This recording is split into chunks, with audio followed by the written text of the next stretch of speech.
क्या कुछ हुआ था वहां पे? देखिए, आज जो प्रोटेस्ट था दिल्ली की टीम ने बुलाया था, वो वक्त अमेंडमेंट एक्ट में जो संशोधन हो रहे हैं और जो जिस तरह से धार्मिक भावनाओं को जो है, जो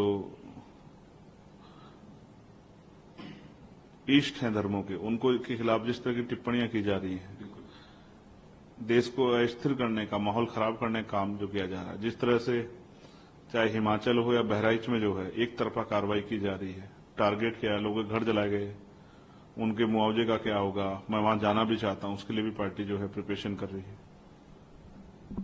इन सब चीजों को लेके आज दिल्ली की टीम ने एक प्रोटेस्ट बुलाया था। और जब हम अपनी लड़ाई को लड़ने जाते हैं तो विरोधियों को जो लोग चाहते हैं कि इस देश में कमजोरों पर जुल्म होता रहे, वो उसको रोकने का काम करते हैं। इस तरह की षड्यंत्रों साजिशों से हम लोग डरने वाले नहीं।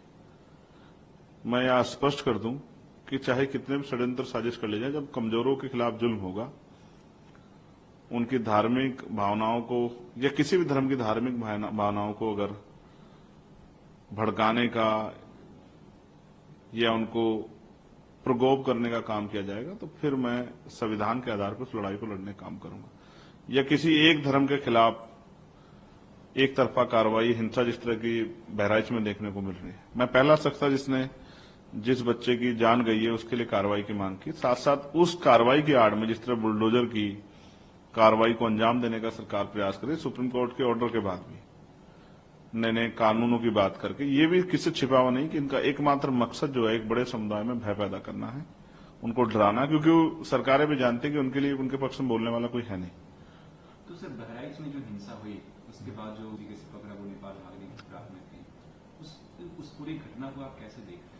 मेरा सबसे बड़ा सवाल ये है कि वो घटना हुई क्यों? क्या अगर किसी तय रूट पे कार्यक्रम हो रहा है तो क्या वहां पुलिस सुरक्षा व्यवस्था नहीं होनी चाहिए? जिस डिस्ट्रिक्ट मजिस्ट्रेट ने परमिशन दी है, जिस लोकल थाना ने, सीओ ने परमिशन दी है, तो क्या उसकी निगरानी करना, उसमें कानून व्यवस्था बहाल रहे, इस तरह की जो एक जब भीड़ निकल गई है उनकी जो है देखरेख करना, एक सुरक्षा का माहौल देना, क्या एडमिनिस्ट्रेशन का और पुलिस का काम नहीं है?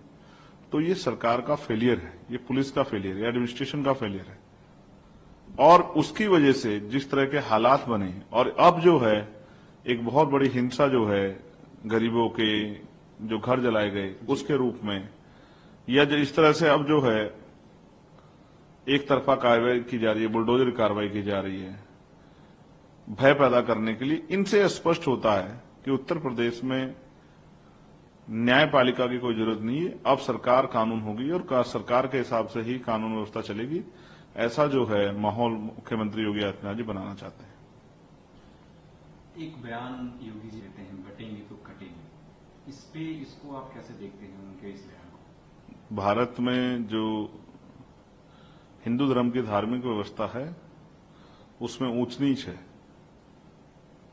जबकि मैं मानता हूं कि इंसानियत सबसे बड़ा धर्म है, लेकिन वहां दूसरी तरफ इसी ऊंच नीच की वजह से बाबा साहब अम्बेडकर ने 14 अक्टूबर 1956 को हिंदू धर्म को त्यागा और उन्होंने संकल्प किया था ये वाला में कि मैं हिंदू धर्म में पैदा तो हुआ लेकिन हिंदू धर्म में मरूंगा नहीं, क्योंकि वो लंबे समय तक प्रयास करते रहे कि हिंदू धर्म में जो ऊंच नीच की भावना सनातन में उसको खत्म किया जाए, सब लोग मिलजुल के रहें और जाति के आधार पर किसी का अपमान ना हो, सभी को बराबर का सम्मान मिले, चाहे वो धार्मिक स्थलों पे हो, चाहे वो शिक्षा के क्षेत्र में हो, चाहे तरक्की के क्षेत्र में हो, या गांव देहात में किसी के साथ कास्ट बेस्ड डिस्क्रिमिनेशन ना हो। लेकिन बाबा साहब अम्बेडकर भी समझाते समझाते विफल हो गए।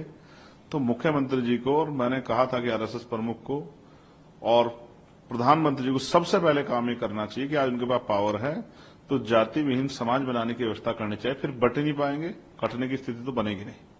इस देश में बहुसंख्यक रूप को ना कोई बांट सकता ना काट सकता। बांटा जिन लोगों ने वो व्यवस्था मैंने आपको बता दी जो ऊंच नीच की भावना पैदा करती है। तो अगर उस व्यवस्था को डायनामाइट लगा के उड़ा दिया जाए, वो व्यवस्था जो ऊंच नीच पर आधारित है, धार्मिक व्यवस्था, उसको खत्म कर दिया जाए, तो समानता आ जाएगी। और वो समानता लाने के लिए क्या भाजपा के लोग तैयार हैं, भाजपा के मुख्यमंत्री प्रधानमंत्री तैयार हैं, या जो संगठन भाजपा को पीछे से शक्ति देता है वो संगठन तैयार है? वो समरसता कार्यक्रम चलाते हैं लेकिन समानता कार्यक्रम क्यों नहीं चलाते? मोहन भागवत जी को आदेश देना चाहिए प्राइम मिनिस्टर को कि वो रात को 8 बजे या 10 बजे या 12 बजे आएं और ये घोषणा करें कि आज के बाद कोई जाति नहीं होगी देश में, सब भारतीय होंगे और भारतीय होने पर गौरव महसूस करेंगे। कोई जाति का जो है, जाति के आधार पर ना किसी को सताया जाएगा और ना ही कोई जाति का दम लेकर किसी पर जुल्म कर पाएगा। ये दोनों व्यवस्था नहीं चलेगी, सब इंसान बराबर होंगे। आज क्या दिक्कत है? इसके लिए प्राइम मिनिस्टर किसी परमिशन की जरूरत है?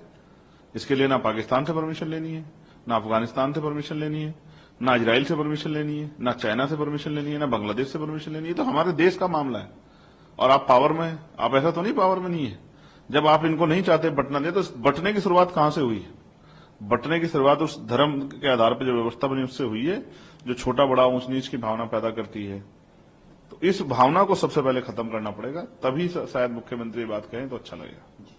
सर, अंत में एक प्रश्न है, 9 सीटों पे, असेंबली सीटों पे उपचुनाव है यूपी में, कैसी तैयारियां हैं?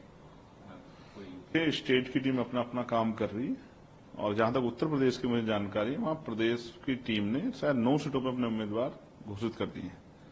इसी तरह से राजस्थान की टीम भी जल्द अपने फैसले लेगी और इसी तरह से बिहार की टीम भी शायद आजकल में अपने फैसले लेगी और झारखंड में भी जो आने वाला चुनाव है, आम चुनाव, उसके लिए भी पार्टी ने कमर कस ली है। जहां तक मेरा मानना है कि जहां जहां पार्टी का संगठन मजबूत है, पार्टी को के दावेदार जो हैं, पार्टी मीटिंग में तय हुआ कि वो मजबूत